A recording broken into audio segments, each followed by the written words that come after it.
¿Cómo estás, Silvia? Que recién estábamos un poco. Hola, buenas tardes a todos, a todas. Bienvenidos Bueno, a esta charla. bueno, un gusto que estén acá. Ya vamos a ir viendo, bueno, cuánta gente hay, si nos quieren hacer preguntas. Nosotros con Silvia, bueno, vamos a dialogar, vamos a conversar, lo que nos permite, la verdad, de transformar, ¿no?, esta pandemia que nos permite unirnos a través de la virtualidad en todos los aspectos, ¿no? Una de las cuestiones que también nos sorprendió, porque fue poder transformar no solamente las redes en una cuestión que incluso venía siendo criticada, ¿no?, sino que también poder tener un espacio, bueno, de actualización de temas, de curso, de estudio. ¿Qué decís, Silvia? Sí, y la posibilidad que dio de poder acceder a encontrarnos con profesionales del mundo, ¿no? Que quizás en la presencialidad es tan costoso a veces organizar que venga alguien y ahora hemos podido tomar contacto y hacer reuniones con colegas de todas partes. Eso creo que es algo que habilitó esta situación y que seguramente la vamos a adoptar ya, ¿no? Y Yo bueno, creo que aunque sí, sí. nada reemplaza el encuentro, el encuentro con el otro, ¿no? El encuentro físico, presencial con el otro, pero esto realmente favoreció, ¿no? Disparó que podamos encontrarnos mucho más, sí. Sí, sí, coincido. Ese encuentro que pudimos hacer, a mí también me parece maravilloso. Creo que le pudimos encontrar otra utilidad, si querés, a las redes y esto, permitirnos estar en la otra parte del mundo, o bueno, en este caso vos en La Pampa, yo en La Pampa y vos en Buenos Aires, y bueno, y eso no, antes no ocurría, ¿no? A mí me parece que es una posibilidad. Incluso viste que las actividades de congreso se están haciendo también a nivel, bueno, virtual, así que un gusto. Bueno, no, la verdad que no tenemos ni idea, no podemos ver cuántos nos están viendo, si nos escriben, si hay comentarios, ya seguramente nos van a ir diciendo. Y bueno, vamos a hablar de inclusión, Silvia. Hablemos de inclusión, de eso se trata. Hablemos de Bien, inclusión. bien, bien, te escucho. Dale.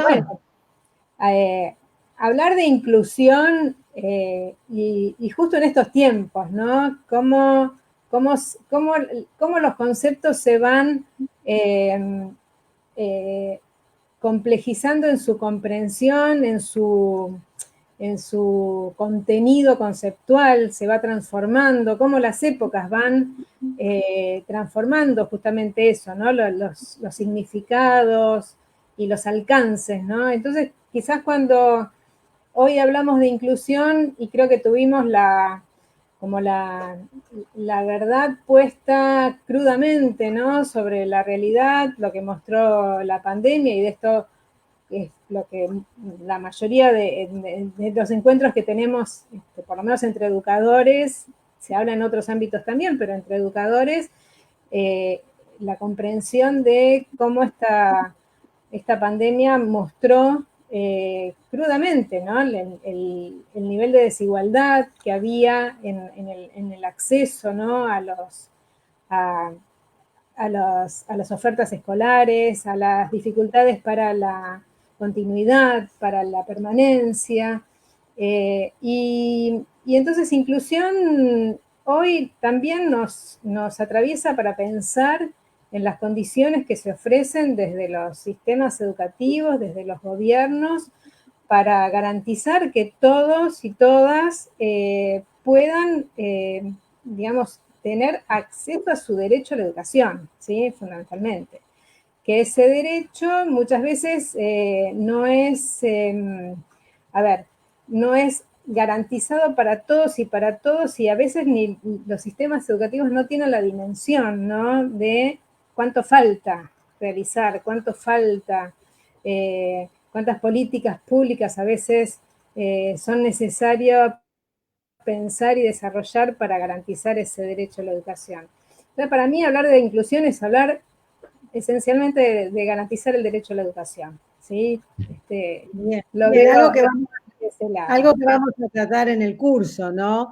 También en parte, cómo se construyó fuertemente en esta época el concepto de educación inclusiva, fundamentalmente a partir del reconocimiento de derecho, pero también a partir del reconocimiento de esto que vos planteabas, ¿no? Cómo se construyen los términos en función de las épocas. Y la verdad bueno, que es algo que siempre hablamos, que es que la educación tiene que ser inclusiva, pero tener que subrayar la educación inclusiva es sin ninguna duda que tenemos que preguntarnos por qué tenemos que subrayarlos, ¿no? Y efectivamente, porque se produce la exclusión.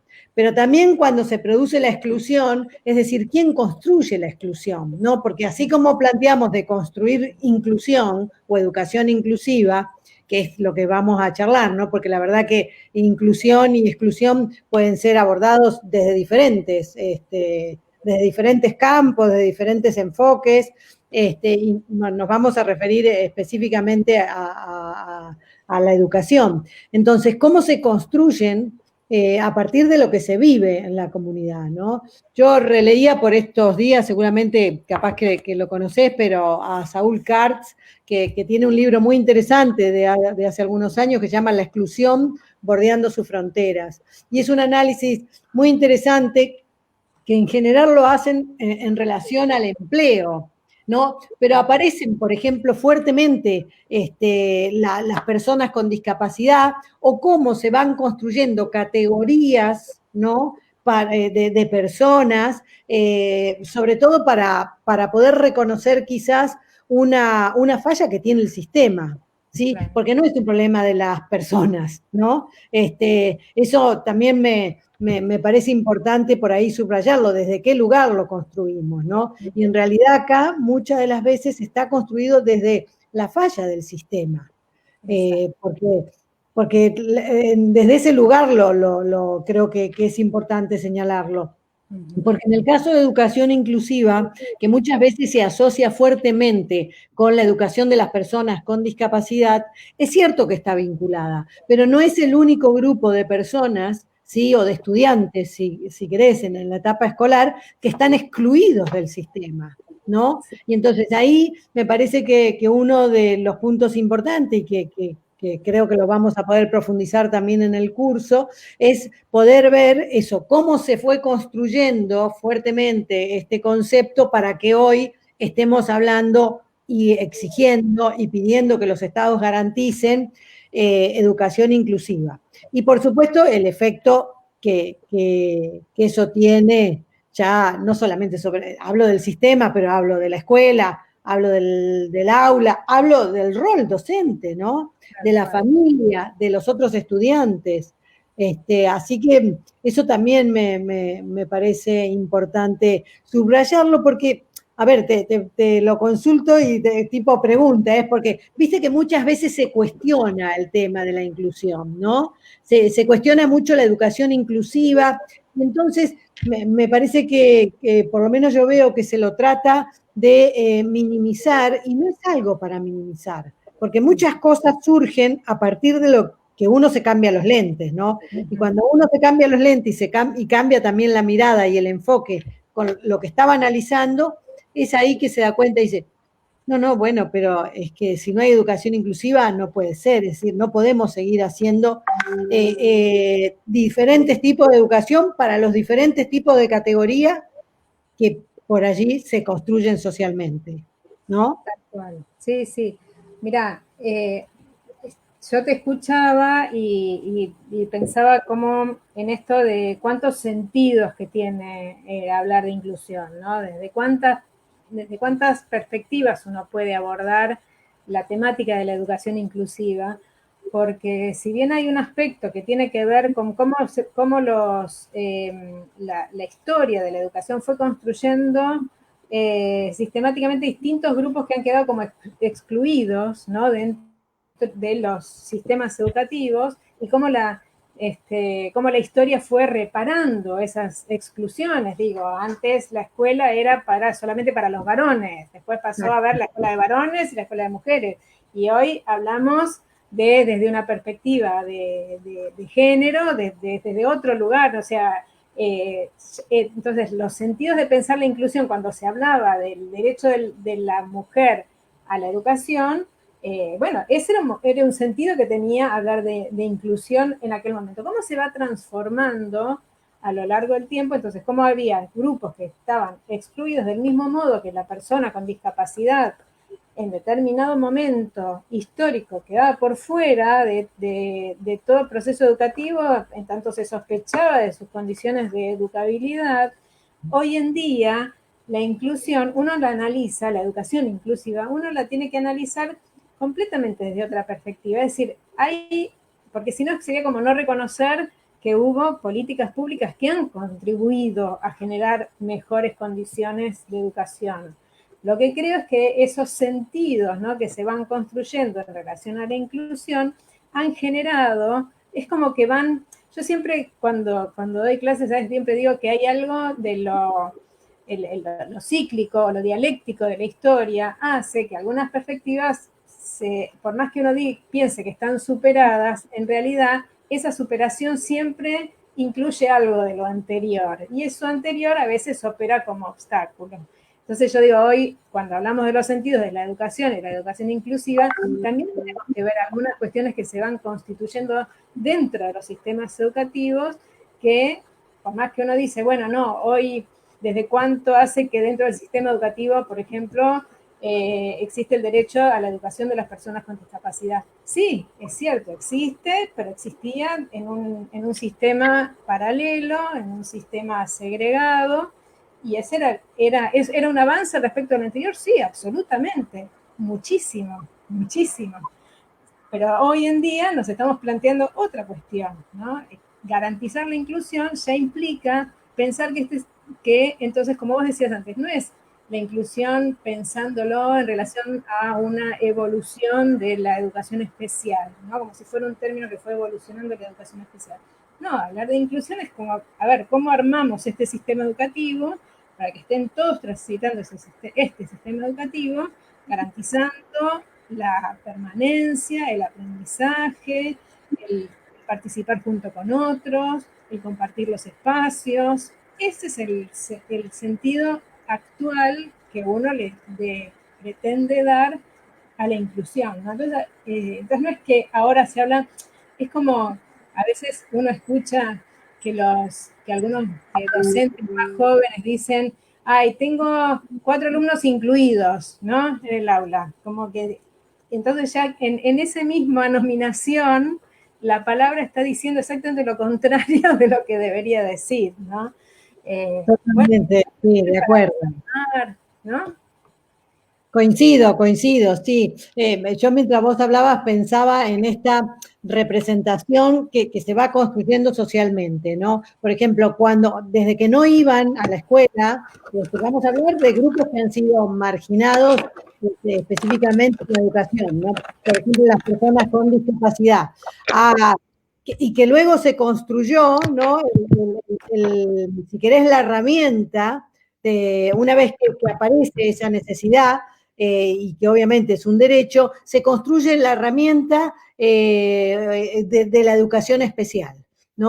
Y cómo también las épocas van cambiando, porque cuando avanza en el reconocimiento de derechos también, las herramientas socialmente o culturalmente construidas en el sistema, fíjate que es el efecto que va a ir teniendo en el sistema, ¿no? El efecto que va a tener en la escuela, el efecto que va a tener en la propia educación especial también, porque es esa herramienta o no es la herramienta específicamente la palabra que quiero decir, pero fue la respuesta que se le dio para brindar la educación a las personas con discapacidad.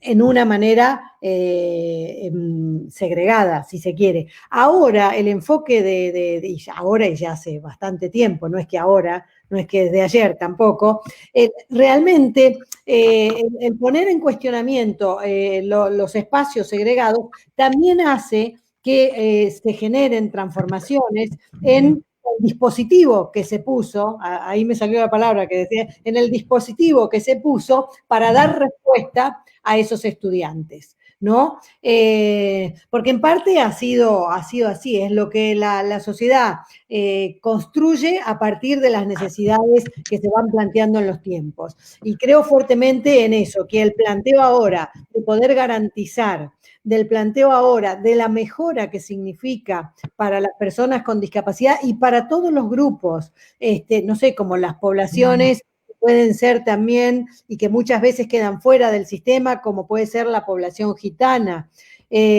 también como puede ser, bueno, como ocurrió en su momento con la población negra en Estados Unidos, ¿no? Se trató de buscar un dispositivo que diera respuesta.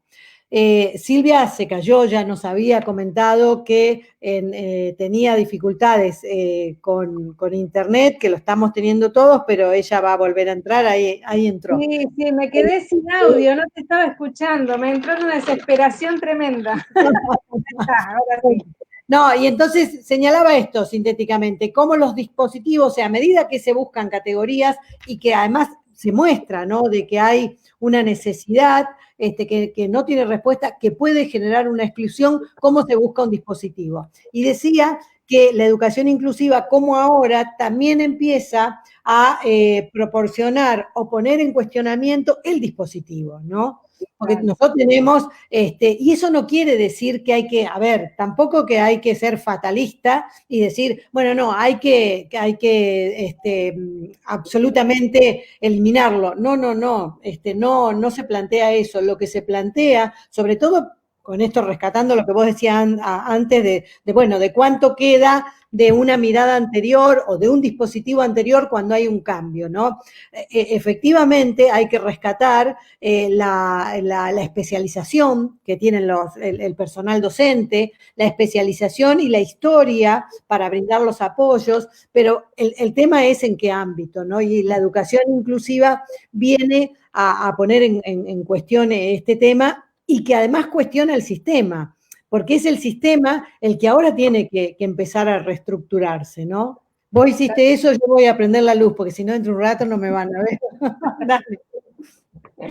Sí, y entonces lo que uno se empieza a plantear, cómo se tiene que construir diálogo con todos los actores del sistema educativo, porque lo que nos está mostrando, digamos, este recorrido o esta historia es que en el momento actual el pensar como en una unidad del sistema educativo y entonces el que no es el recorrido de las personas con discapacidad, el recorrido sino que estamos pensando en trayectorias educativas integrales y que entonces los recorridos tendrán que ver con cómo se deconstruye el modelo de sistema que tenemos, donde lo que definía o lo que hacía a lo que nosotros históricamente llamábamos la escuela común, hoy en día se desarma ese sentido porque necesita construirse otro. Lo común de la escuela, de la escuela que se creó con la ley 1420, que era lo mismo para todos y al mismo tiempo, es ese sentido, es el que tenemos que tratar de desarmar, y que es tan resistente, ¿no? A desarmarse. Hay como está tan arraigado ese modelo, el modelo de que la escuela común es la escuela que enseña lo mismo a todos al mismo tiempo y los evalúa a todos de la misma manera, que obviamente esa misma consideración constituye en sí mismo un obstáculo para una educación inclusiva. Entonces, no es solamente hablar de inclusión, pensar en cómo va a ser la educación de las personas con discapacidad, sino es que cómo vamos a armar esos espacios educativos, cómo vamos a pensar las aulas de aquí en más, para que sean espacios que puedan ser habitados por todos. Como una ciudad tiene que ser pensada para ser habitada por todos y que todos puedan gozar de los mismos bienes y servicios que una ciudad ofrece, el aula tiene que transformarse en algo así. Entonces ahí que poder entender que hay que construir otra comunidad dentro del aula es el gran desafío de la educación inclusiva, es el gran desafío. Y yo coincido con vos cuando decís que no es que entonces recae sobre el maestro de grado esa responsabilidad, ¿no? Es decir, que es él solo, no, porque la educación inclusiva es una, digamos, en sí misma es una actividad que solo puede pensarse colectivamente, ¿sí? Nadie de manera aislada puede resolver la complejidad que va a ofrecer y que ofrece en este contexto un aula inclusiva. Es así, uno solo no puede, necesita de un montón de saberes que a veces, y ahí por eso hay que plantearse qué ofrece la formación docente para que para poder dar respuesta, pero que no quiere decir que un docente tiene que estar preparado para abarcar todo solo, pero sí tiene que tener la suficiente disponibilidad para poder escuchar al otro y trabajar con el otro, ¿no? Tal cual. Sí, Mariana Micone dice espacios que puedan ser habitados por Se todos. me fue tu audio.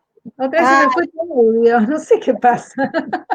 ¿el resto me escucha? Espero que sí. Vuelvo a Bueno, salir y vuelvo a entrar. yo recordaba, bueno, mientras Silvia charlaba, yo recordaba, muchos se deben acordar del libro de Tedesco, Educación y Justicia Social. Él, en uno de los puntos, en uno de los capítulos, claramente se pregunta, ¿es posible cambiar la educación? Hablaba del libro de Juan Carlos Tedesco, y creo que va en la línea de lo que vos estabas señalando, ¿no? O sea, esta posibilidad de poder cambiar la educación, acá lo señalan, o sea, dicen, este escepticismo que hay como que también ponerlo en duda porque es posible cambiar. A mí me parece, y esto también lo hemos hablado en alguna oportunidad con vos, que la situación de crisis, la situación de pandemia que nos puso ahora, bueno, realmente nos da la oportunidad de pensar en estos posibles cambios sistémicos. Y algo que también vamos a ver en el curso, bueno, le mandamos un saludo a Mabel de Formosa que ve. Algo también que vamos a ver en el curso, Fuyan hace muy poquito hizo un estudio que precisamente refiere al momento que estamos viviendo, una investigación que se hizo más o menos en 8 países, que hay países de América Latina incluido, y él habla de la educación reimaginada y el efecto que va a tener, sobre todo esta situación de pandemia, esta situación que nos puso de la noche a la mañana en una escuela diferente, en una docencia diferente, pero que la tuvimos que hacer y la hicimos, ¿no? Y la seguimos haciendo. Pero el efecto que va a tener en el sistema, ellos calculan 10 años. Y quizás también plantean qué es la oportunidad para estos cambios sistémicos, ¿no? Y es probable, porque las crisis profundas que va a dejar la situación de pandemia, el COVID, obviamente no solamente en lo económico, en lo social, en lo cultural, va a tener sin duda ese efecto en el sistema. Y quizás es una oportunidad para repensar, incluso en el libro de Juan Carlos Tedesco, de cómo construir un sistema educativo con justicia social. Porque la educación inclusiva no es otra que plantear, como muchos también educadores lo hicieron, de plantear una educación con justicia social, para todos y para todas, y para cualquiera, diría Carlos Escliar, ¿no? Claro, y eso me parece una de las cuestiones fundamentales, que en ese sentido también tenemos que estar atentos, porque uno escucha a los padres y a las madres y a los propios chicos, ¿no? Y cómo se sufre esa discriminación, ¿no? Hoy en muchos casos, sobre todo con los chicos con discapacidad y las chicas con discapacidad, fíjate que hace muy poquito Ciudad de Buenos Aires tuvo un fallo en contra, ¿no? Que lo tienen que cumplir ahora, que es la posibilidad de poder inscribirte en una escuela, un derecho básico. ¿Quién iba a ponerse ponerse a discutir esto.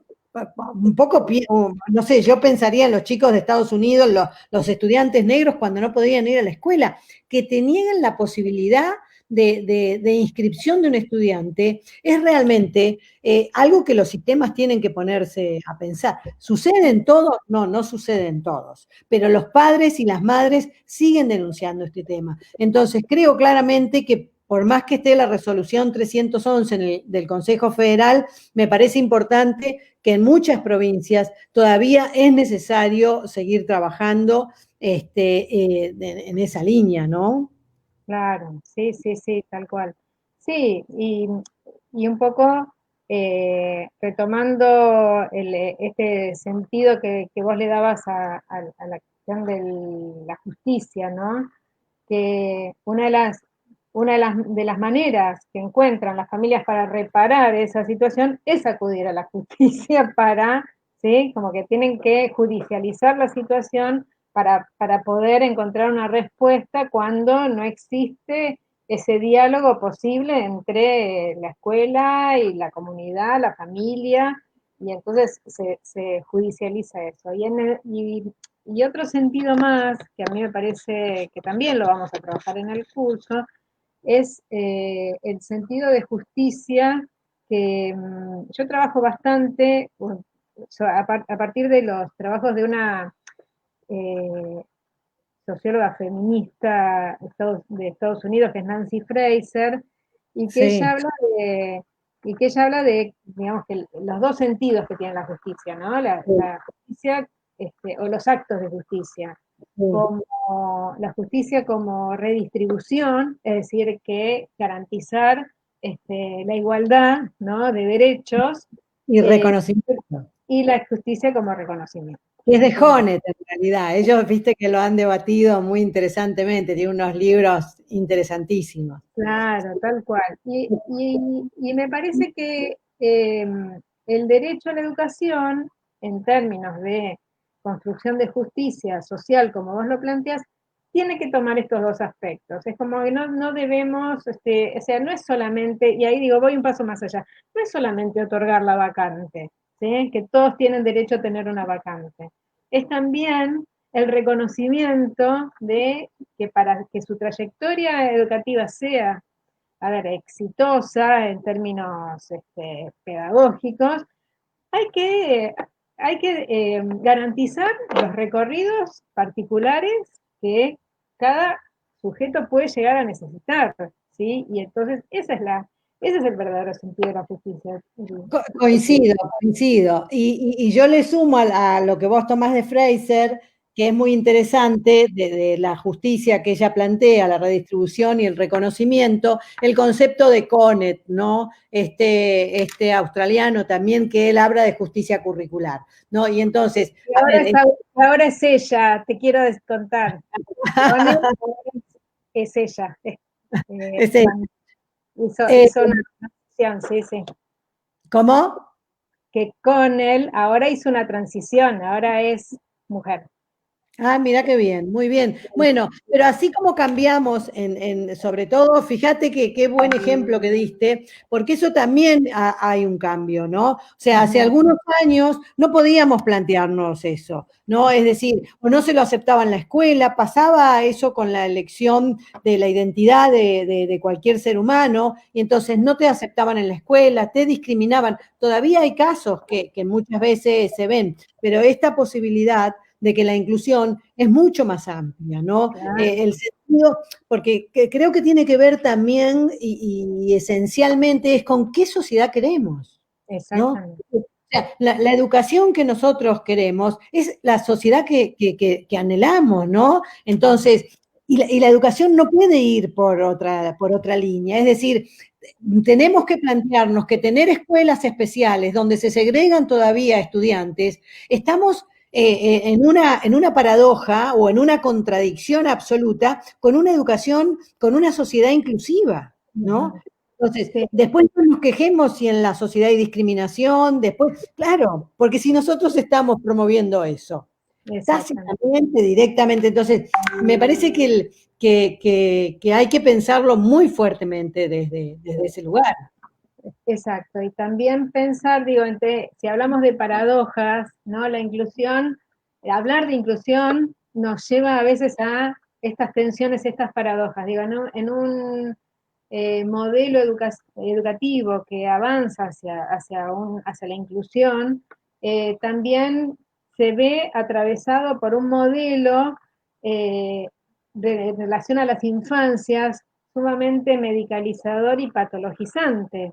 Es decir, que aquello que nosotros tensionamos a que sea la nueva construcción de lo común, también se ve atravesado por un modelo etiquetante, patologizante, que entonces hace que muchos maestros y maestras cuando reciben a algún estudiante con algún acompañamiento, estén muy preocupados por cuál es el diagnóstico, ¿sí? Porque pareciera que hay como, está instalado socialmente la panacea del conocimiento de la etiqueta diagnóstica como una ilusión de que eso me va a habilitar a conectarme con ese niño, con esa niña.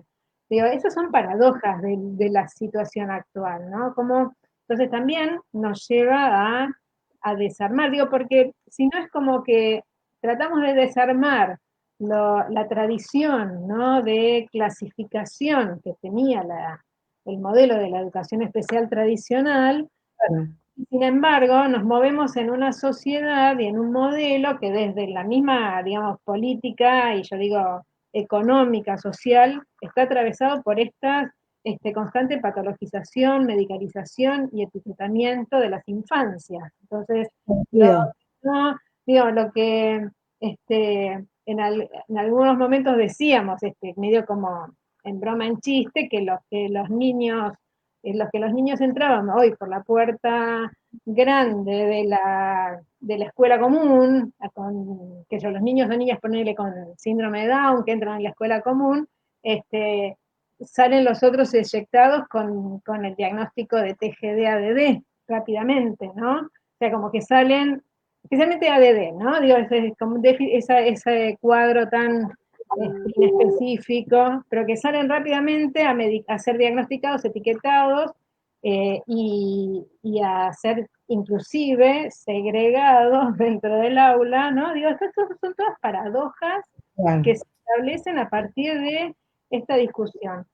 Y otra cosa que quería comentar es que, digo, por todo lo que venimos hablando, cómo nos damos cuenta que para hablar de inclusión necesitamos saberes provenientes de tantas disciplinas, ¿no? Es un saber tan complejo, tan este, interdisciplinario, que también es esto importante. Es decir, si queremos formarnos como educadores para la inclusión, necesitamos abrir nuestro campo de saberes a un montón de disciplinas, porque la educación inclusiva no es un campo cerrado de conocimientos, porque está constantemente, digo, si los estudios de género nos nutren para pensar nuestras cosas, si las pedagogías críticas, si los estudios, los disability. Sí, los coloniales o los queer, sí, absolutamente, desde esos lugares yo coincido. A mí me parece que en esto que señalabas vos,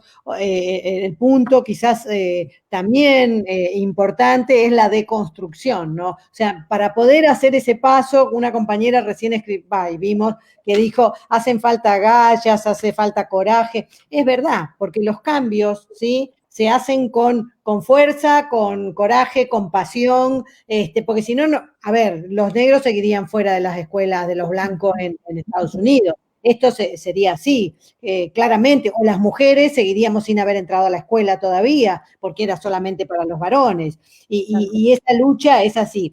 Pero en este tema, también lo importante es poder deconstruir este dispositivo de educación especial que se construyó para, pensando en ese momento que se hacía un bien, pero que ahora claramente se muestra, ¿sí? Cómo realmente repercute en la segregación futura de los estudiantes adultos con discapacidad, ¿no? Porque eso también hay que relacionarlo. ¿Por qué las personas con discapacidad cuando terminan no tienen un proyecto de vida de adulto? ¿Por qué no van a la universidad? hablamos lo más grueso. Bueno, pero es que ¿cómo lo van a tener si se lo segrega desde el inicio? Entonces, bueno, no solo eso, vos pensás que la universidad, por eso, la universidad como institución también fue creada para una élite. Entonces, imagínate cómo pensar que una persona con discapacidad va a acceder a eso que es patrimonio de una élite. Bueno, ahí están las políticas públicas de inclusión que empiezan a intervenir para generar otras posibilidades. Digo, hoy en día que está tan, que otra vez se puso sobre el tapete los discursos meritocráticos, digo, bueno, estos discursos meritocráticos se desvanecen cuando uno establece, como digo, cuando han surgido tantas universidades, por lo menos en la provincia de Buenos Aires, no en los últimos 4 años, sino en los anteriores, claro. Y que el volumen de estudiantes que pudieron acceder a eso como primera generación de universitarios en un montón de familias. Yo siempre cuento que yo... Claro, con justicia social, claramente, como decía Juan Carlos Tedesco, ¿no? Es así. Dice, hay escuelas que les cuesta hablar de inclusión. A mí me encanta un artículo tuyo que tenés, que también lo vamos a ver en el curso, donde vos señalás las escuelas, la educación inclusiva incomoda. Claro, incomoda.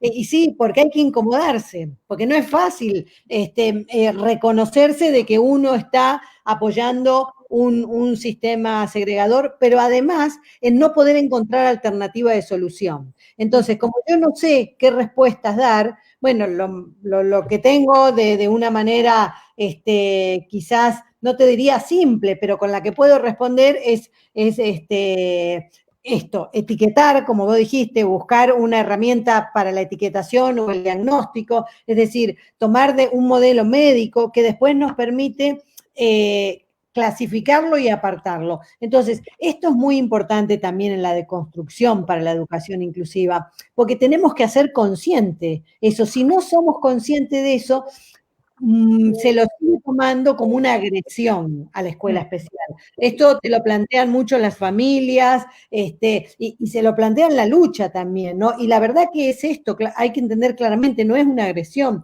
es el sistema tiene que transformarse y parte de esta transformación del sistema educativo es que pueda transformar a la educación pensándolo desde una perspectiva de justicia social, ¿no? Tal cual, tal cual. Sí, sí, completamente de acuerdo.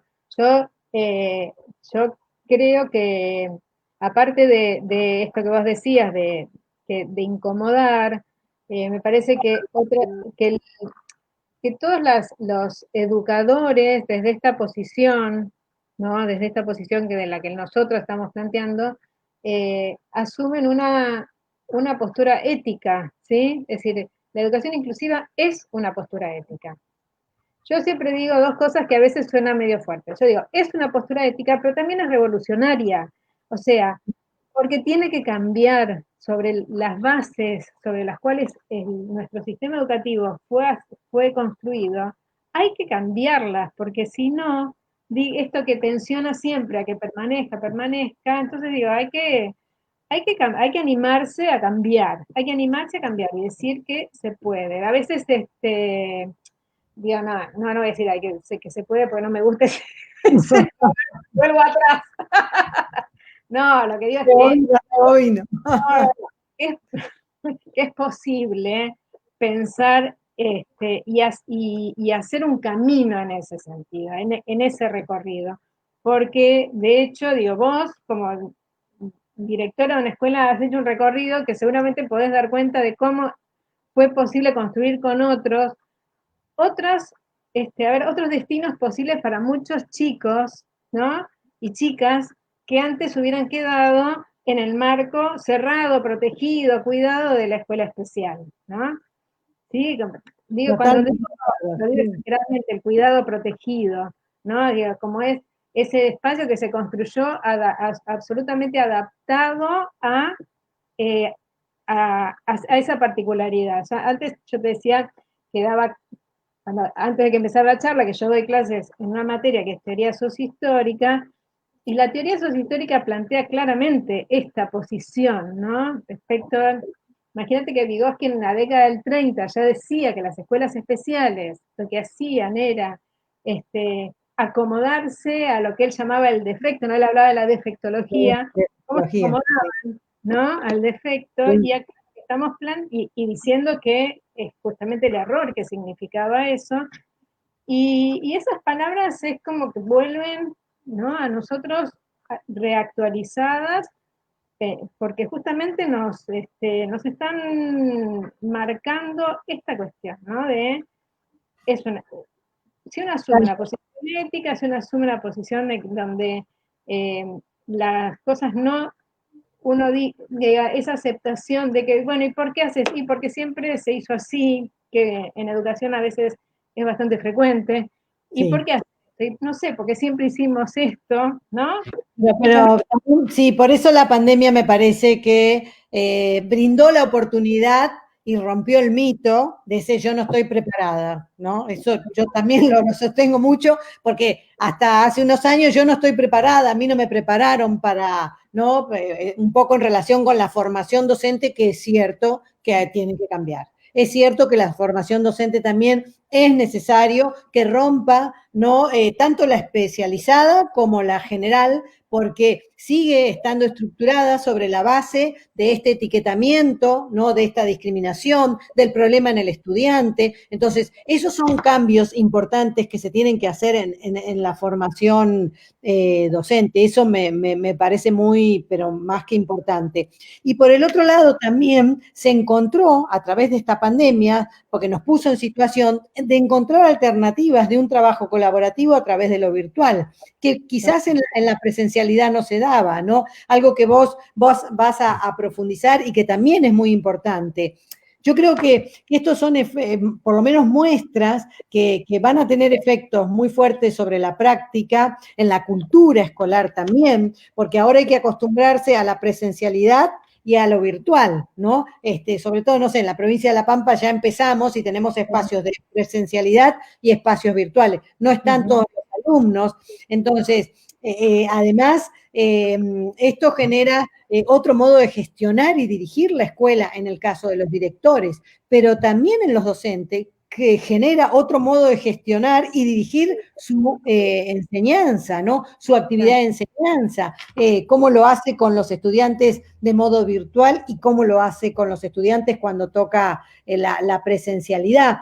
Es decir, yo creo bueno, que estos son temas que vos vas a abordar y de una manera muy interesante, porque también los avances que hemos tenido en algunas provincias como el de La Pampa, ¿no? Y otras provincias como ha sido Chubut o como ha sido también Santa Fe, bueno, y otras provincias, bueno, han comenzado a mirarse desde otro lugar y eso es importante también, es decir, a ver, los roles del docente de apoyo a la inclusión, sí, que no tiene que ser el de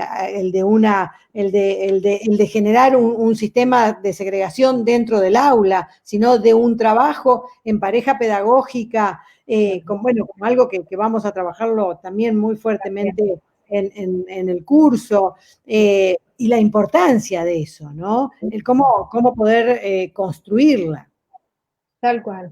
Me parece que algo sí que vamos a trabajar bastante es cómo gestionar el aula, ¿no? El aula para que sea un espacio donde todos puedan disfrutar, ¿sí? Porque también se trata de disfrutar, de crecer con otros, donde los vínculos estén sostenidos sobre amorosidad, ¿no? Y no solamente sobre la compasión, como históricamente se tenía respecto de este alumno o alumna que era considerado distinto, diferente, y que entonces uno tenía como esta actitud de,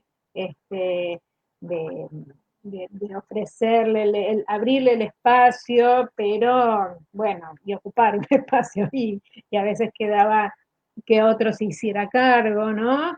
Me parece que ahora lo que estamos planteando es que una educación inclusiva, por eso también es importante trabajar sobre los vínculos afectivos, los lazos afectivos que se construyen en las escuelas y al interior de las aulas, ¿no? Entonces también hay, mira como los saberes que vienen desde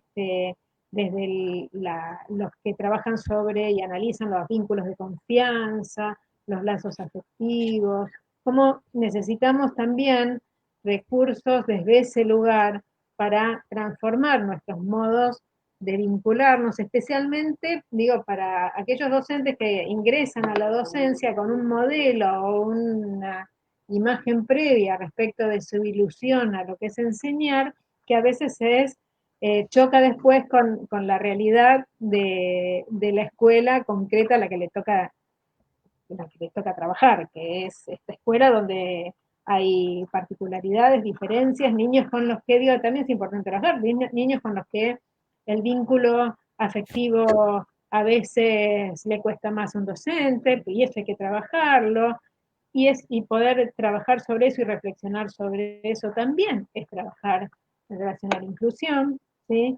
Entonces, me parece que hay como muchos costados sobre los cuales vamos a abordar el análisis de estas propuestas pedagógicas inclusivas que nos proponemos hacer en el curso, ¿no?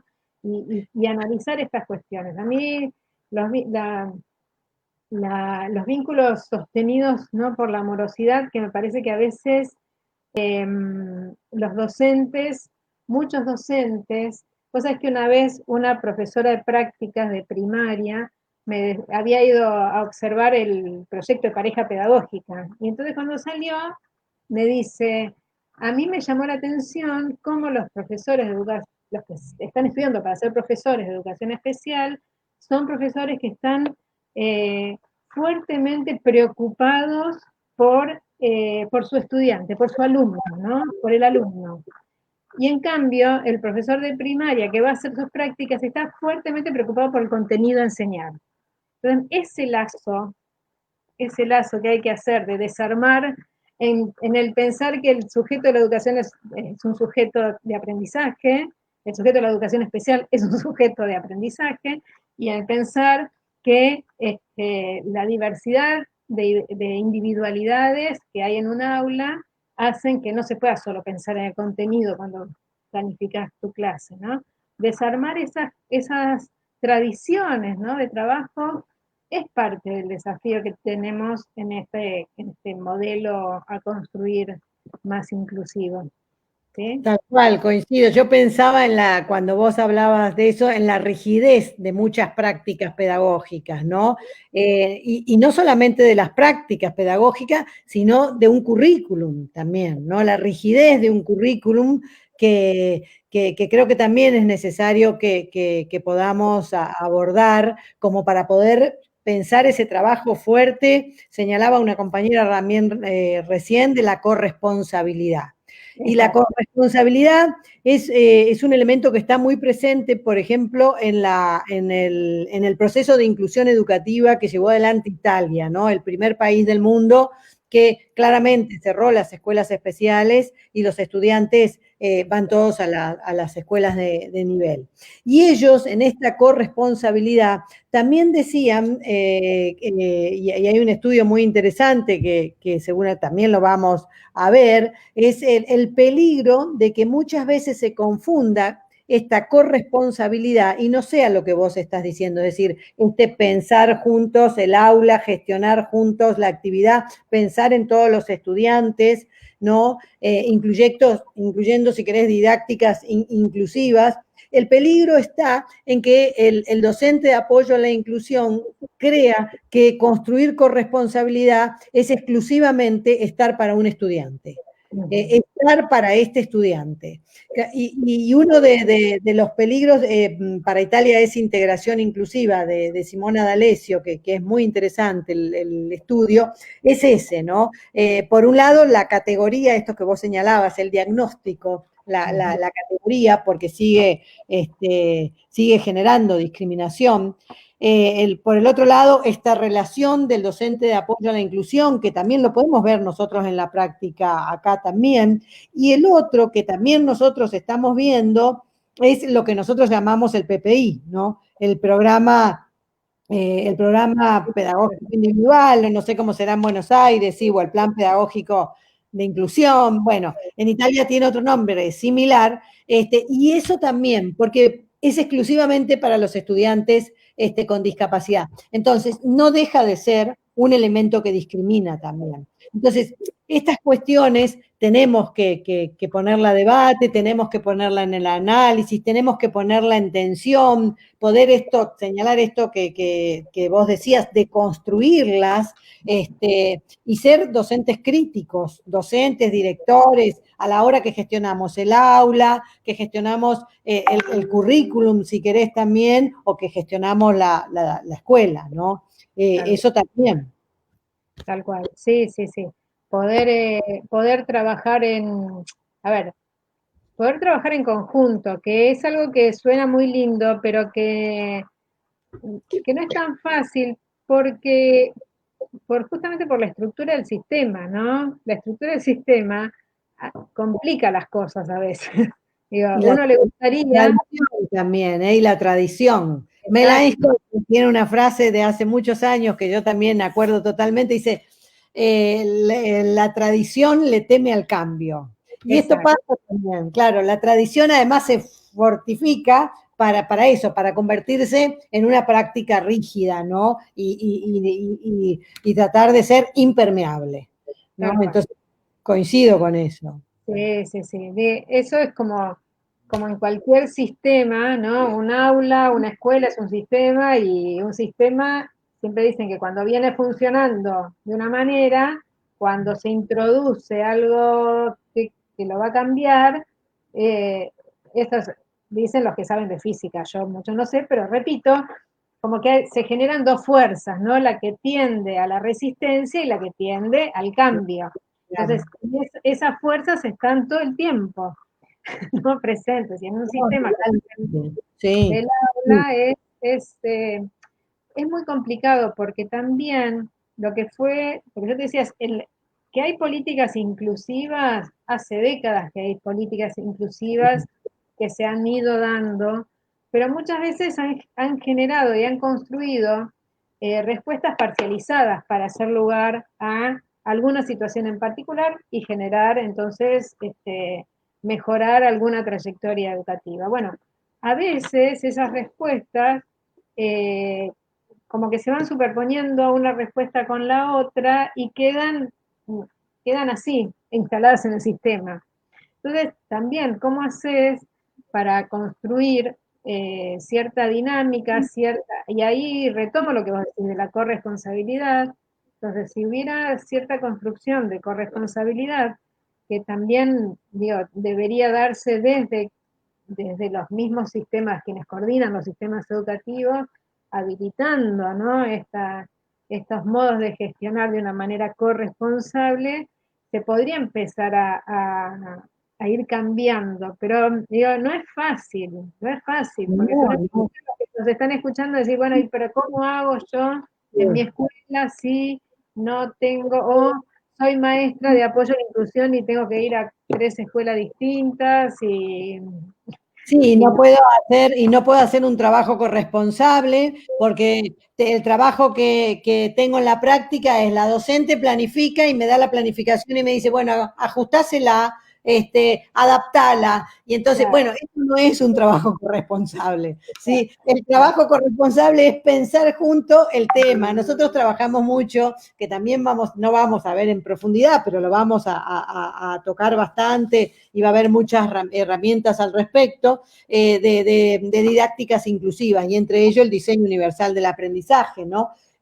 Porque también el diseño universal como concepto, ya sea el urbanístico, el arquitectónico, pero el del aprendizaje, es poder pensar un espacio, ¿no? Una actividad educativa, un contenido, un currículum, ¿no? Una metodología, un recurso, una evaluación para todos. Y eso implica flexibilizar las prácticas. Eso implica poder pensar la actividad ya desde otro lugar, ¿no? Y no desde el viejo modelo tradicional, sin ninguna duda que lo hace. Pero yo insisto, a mí me parece que la pandemia, también hace unos días leyendo a Boff, que tiene un libro muy interesante del Tao, y lo recordaba con las docentes el otro día de la escuela en la cual yo estaba, la Escuela de Apoyo a la Inclusión, que me acuerdo una de las primeras charlas que tuvimos y que me habíamos invitado a un colegio secundario, yo le hablaba de la simbología del ideograma chino para crisis, ¿no? Que es, para algunos es dolor y oportunidad y para otros es peligro y oportunidad. Pero bueno, también esta pandemia nos pone en esta situación y yo creo que muchas incluso de nuestras ideas, de nuestras prácticas, que eran tan rígidas, bueno, precisamente vino a movilizarlas, ¿no? Vino a por lo menos replantearse desde otro lugar, y por eso también creo que es una muy buena oportunidad para poder pensar esto que Juan Carlos Tedesco nos decía de un sistema educativo con justicia social, ¿no? Y que estén todos. Exacto. Bueno. Todos aprendiendo. Muy bien. Así es. Así que bueno, tenemos muchos temas para Digo que tenemos muchos temas para compartir y para brindar en este curso que vamos a dar, ¿no? Y seguramente quienes nos acompañen en el curso también tendrán muchas experiencias para compartir y para poner en debate, para armar otras respuestas posibles. Sí, coincido. Y también creo que el material bibliográfico que vamos a compartir, bueno, que siempre que hacemos con el CISNE siempre también lo hemos brindado, pero el material que vamos a compartir en el curso, me parece el poder analizar las experiencias, ¿sí? de otros países, en cómo lo llevaron adelante, en qué contexto social, también nos ayuda a buscar las herramientas propias para poder dar el salto, ¿no? Porque creo que en el país está muy diferente en las distintas provincias los avances en el proceso de inclusión, pero hay muchísimos docentes, así como muchísimas familias que vienen desde hace muchos años tratando de poder hacer cada vez más su escuela, su sistema educativo en cada provincia inclusivo. Y creo que ese intercambio bueno, que vamos a tener, que eso es cierto, poder recuperar las prácticas de cada uno es realmente interesantísimo ¿no? Para poder hacer un análisis y buscar alternativas de solución y de poder llevar a la práctica. En eso coincido. Me parece que lo que fue sucediendo en este año también va a ser muy interesante, ¿no? Sí. Yo el otro día estaba también en una conversación y digo, lo que uno, por lo menos lo que yo empezaba como a ver, qué significó, ¿no? Todavía no estamos en condiciones de sacar ninguna conclusión porque lo estamos viviendo, pero a veces el modelo, que esto a veces lo discutimos Silvia, ¿no? El modelo de la definición de las políticas públicas en relación a la inclusión, que arman como una especie de modelo tecnocrático que discutimos, ¿no? Y me parece que lo que mostró la pandemia es como cierta radicalización entre la posibilidad de desarmar esa tecnocracia para construir otros modelos mucho más solidarios, afectivos, pero también tenemos que reconocer que hubo respuestas que potenciaron este modelo del uno a uno, entonces seguir el recorrido, cómo hago, ¿no? ¿Cómo hago para que este estudiante que venía hasta ahora con un proyecto de inclusión siga conectado y entonces queda en un modelo, yo digo como, si los chicos fueran como por la autopista y él va por la colectora, ¿no? Con su maestro, y ahí Es así.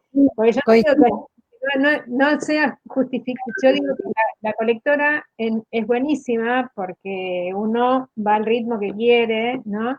Y no al que te impone la autopista. Pero creo que no podemos desarmar la lógica de la autopista. Vamos a ir todos, ¿no?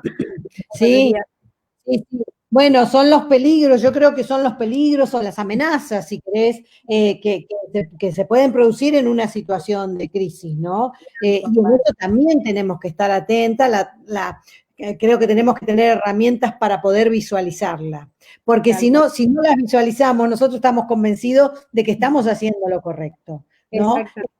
Y entonces eso también es importante, el poder tener las herramientas para descubrir de que muchas veces que nosotros creemos que estamos haciendo lo correcto o lo normal, no es precisamente ese es el carril.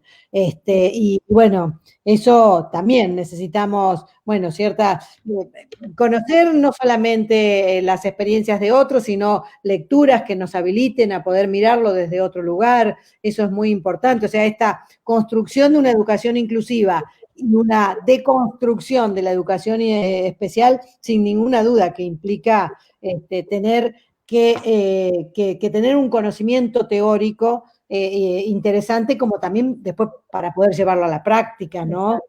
Para que no sea un eslogan de que la práctica va sobre una teoría que muchas veces por ahí no la podemos decir, sino que sea realmente cierto, o sea, las prácticas están ancladas en teorías y están ancladas en ideología también, ¿no?